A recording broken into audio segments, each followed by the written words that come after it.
But I actually think that the greater trade that you're making is time for or money for expectations. You're going to get more money for knowing that more people are thinking about you. And it's probably worse than that because even the money that I take to abate my fears is chained to a Slack channel. I get paid more, and everyone needs to soothe their own anxiety by checking in every 46 seconds on an instant messaging service.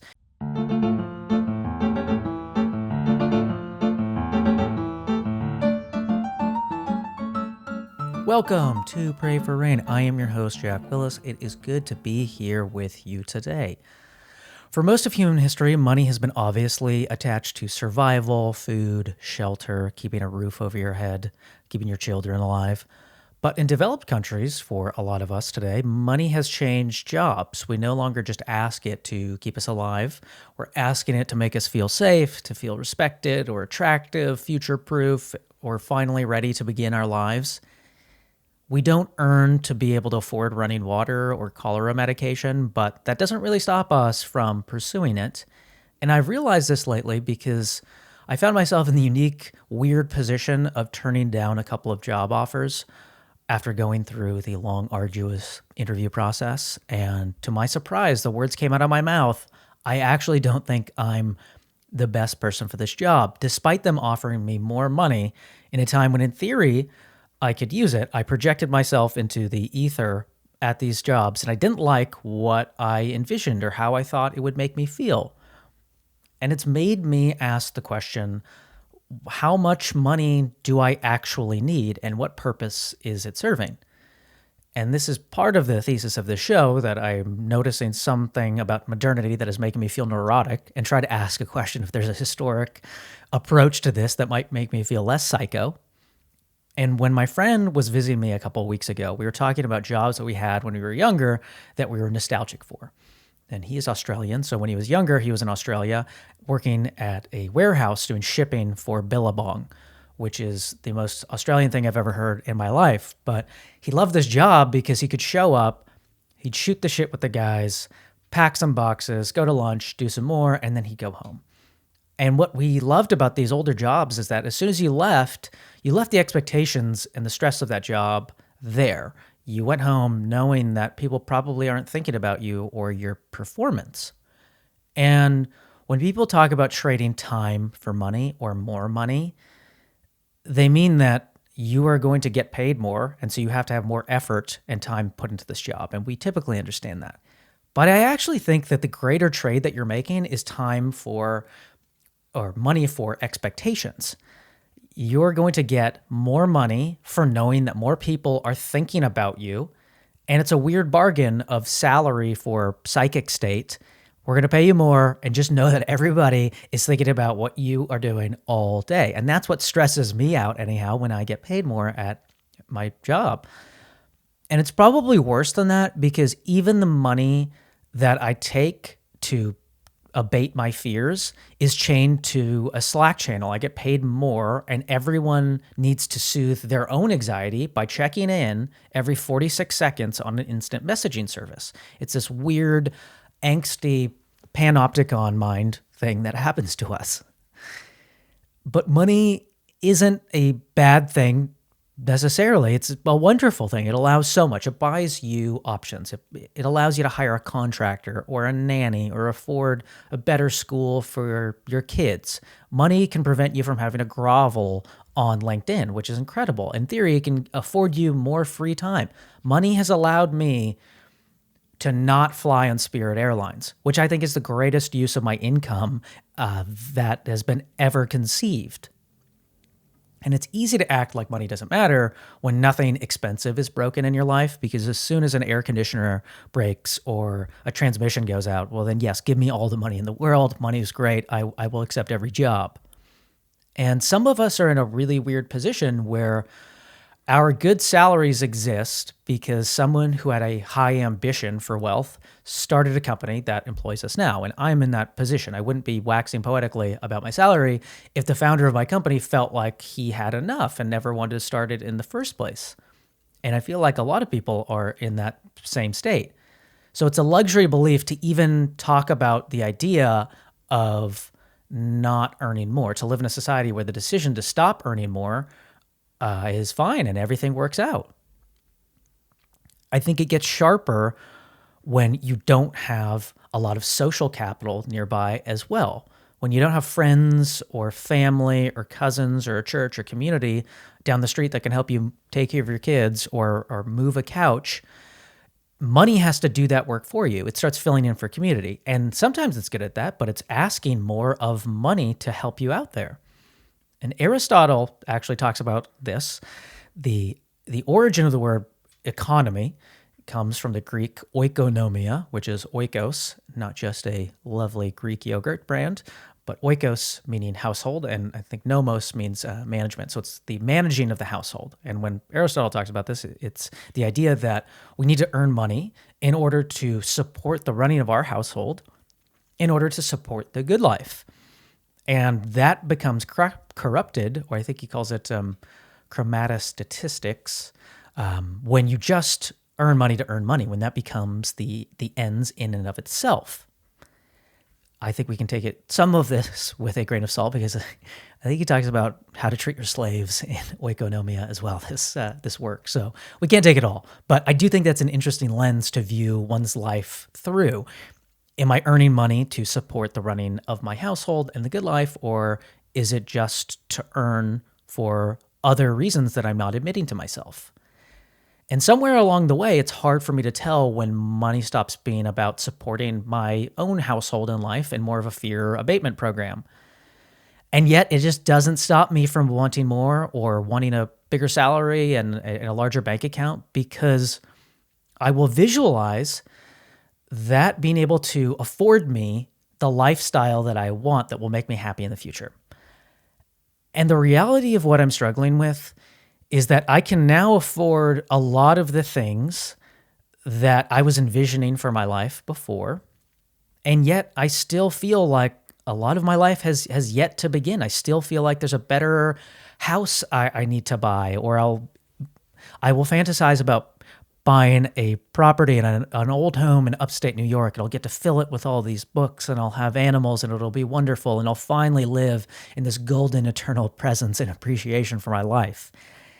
And it's a pernicious idea, because part of that could be true. There's a sense where I could afford things that would change my lifestyle, that would increase my well-being. Absolutely. But trying to make more money in order to afford me the things that I think are going to make me happier in the future is just placing a massive bet that I'll have changed enough as a person by the time I get there in order to enjoy it. And maybe that's true, but I don't know. It's kind of a risky bet to make. And everywhere I go, there I am. I in some sense, having more money is just another destination that I am taking myself towards. I will bring this version of Jack with me, and when he gets there, he will probably enjoy that place about as much as he enjoys this, which is terrifying at times. And Adam Smith will talk about how much we adore and worship and admire the ultra-wealthy and powerful. We think that they must have the brain states that we want, the feelings that they have because of their wealth. They must feel good all the time. And I'm sure Zuckerberg feels great at certain times knowing that he's got $220 billion more than myself. But I'd wager he isn't blissful all the time, or if I got into his head, he'd had the same swirling sense of self-rumination that the rest of us do. And I don't think it's specifically an American problem, but it feels like there's an American flavor to this. Because in Democracy in America, de Tocqueville will talk about how in democratic societies, you just have constant comparison because people are more equal or mobile, and they're more aware of what others have, and makes you more restless because nobody's in this fixed position and everyone can rise, which means that you can also feel behind. And when you apply this to the American context, it's the idea that every American is an embarrassed millionaire. And this is part of the Pray for Rain canon. But choice is a wonderful thing. And I wouldn't change the amount of choice that we have, or the amount of freedom to rise or change our station in this country. I think that's fantastic. But choice can also be a terrible thing because it reflects back to us all the choices we made and the ones that we could have made. Were I to have been born in, if I was a cooper in a feudal society, I made barrels for a living for some lord, I probably wouldn't worry as much about how high I could rise in my station because there would be a hard limit on that. I wouldn't agonize over not being a duke or a viscount. I would just be appreciative that my children lived past 12 months and I haven't died of syphilis. That would be a good life for me. But me, on the other hand, I live in a nice part of Brooklyn, which is in New York and one of the nicest cities on planet Earth. And I'll look out my nice building and I'll look across the street to a brownstone and I'll think, man, that guy, I think he owns that brownstone. He's so lucky. He must feel great all the time.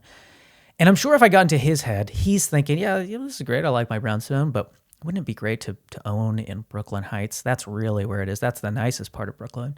And if you got into their head, they're probably envious of the people in Tribeca. That's where you should really own. And then those people in Tribeca, where does it go? Onward and upward until the only people that we're supposed to envy is Bezos and Elon. And who do they envy? I don't know, but something tells me it's probably some scientist who achieved posthumous fame by publishing some obscure theory that we don't know about. These are the most wealthy and richest men in our society, maybe who've ever lived, and we envy them because we think that the money they have will make us feel a certain way about ourselves. And you hear this idea all the time of generational wealth. People that have startups or found companies talk about it, professional athletes, they talk about generational wealth. And I think generational wealth is partly a myth because people think that all the money that they earn can guarantee the safety and the character of your descendants. And you can put that money in a trust and you can definitely pass it down, those assets, but you can't pass down judgment or you can't pass down gratitude. You can't even control the moral destiny of your own children, let alone your descendants.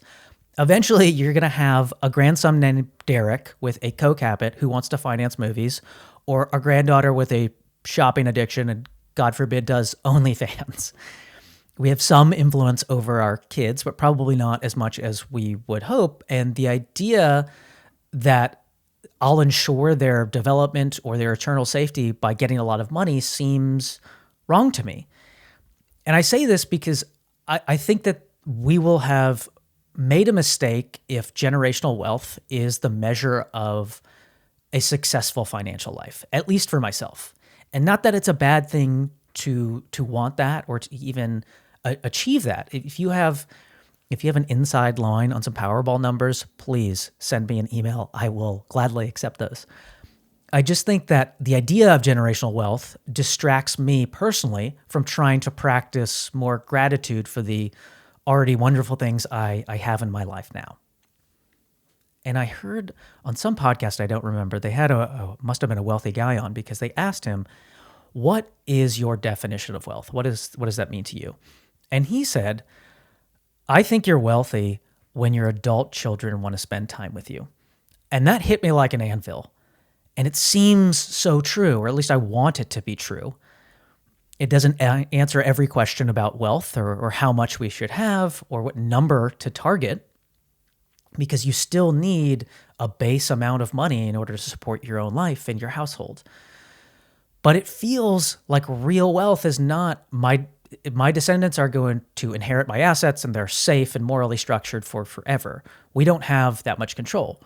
But if your kids want to go on vacation with you or they want to be at your house, how much money would you pay for that? That seems like the type of life that I would like to orient my financial thinking around in order to support. I don't have all of the answers on how to get there, but I've liked thinking about that and trying to keep that in the forefront of my mind. Anyhow, that's all I have for today, so I hope you've enjoyed hanging out with me, and until next time, I am praying for rain.